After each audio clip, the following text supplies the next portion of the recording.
સુરત શહેરની મૈદરપુરા પોલીસ દ્વારા નોંધપાત્ર કામગીરી હાથ ધરવામાં આવેલ છે। અનૈતિક ધંધા અને દેહ વેપારના ગુનામાં મુખ્ય આરોપી સામે કાર્યવાહી કરતા પોલીસે 2 મહિલાઓને મુક્ત કરાવી છે। પણ આ કાર્યવાહીનું સ્વાગત કરતા સુરત શહેર પોલીસના પગલાને પ્રશંસનીય ગણાવવામાં આવેલ છે।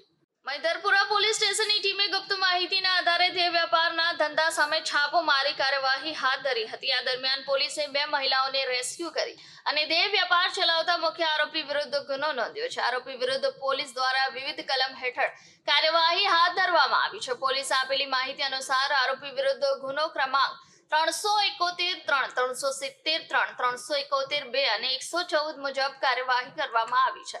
આ કાર્યવાહી પોલીસ ઇન્સ્પેક્ટર સપનાબેન ગોહિલના માર્ગદર્શન હેઠળ હાથ ધરવામાં આવી હતી। આ સાથે જ પોલીસે મહિલાઓને સલામત રીતે રેસ્ક્યુ કરી કાઉન્સેલિંગની પ્રક્રિયા શરૂ કરી છે। મૈદરપુરા પોલીસની ટીમે નોંધપાત્ર બુદ્ધિપૂર્વકની કાર્યવાહી કરી છે, જેના કારણે શહેરમાં ચાલતા અનૈતિક ધંધા પર કડક કાર્યવાહીનો સંકેત મળ્યો છે। પોલીસ દ્વારા હવે આરોપીના નેટવર્ક અંગે વધુ તપાસ હાથ ધરવામાં આવી રહી છે।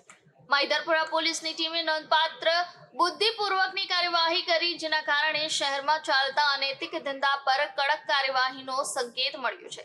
સુરત શહેરમાં અનૈતિક ધંધાઓ સામે પોલીસની આ કાર્યવાહી એક કડક સંદેશ આપી રહી છે કે શહેરમાં આવા કૃત્યો સહન નહીં કરવામાં આવે। પોલીસ દ્વારા હવે આરોપીના નેટવર્ક અંગે વધુ તપાસ હાથ ધરવામાં આવી રહી છે।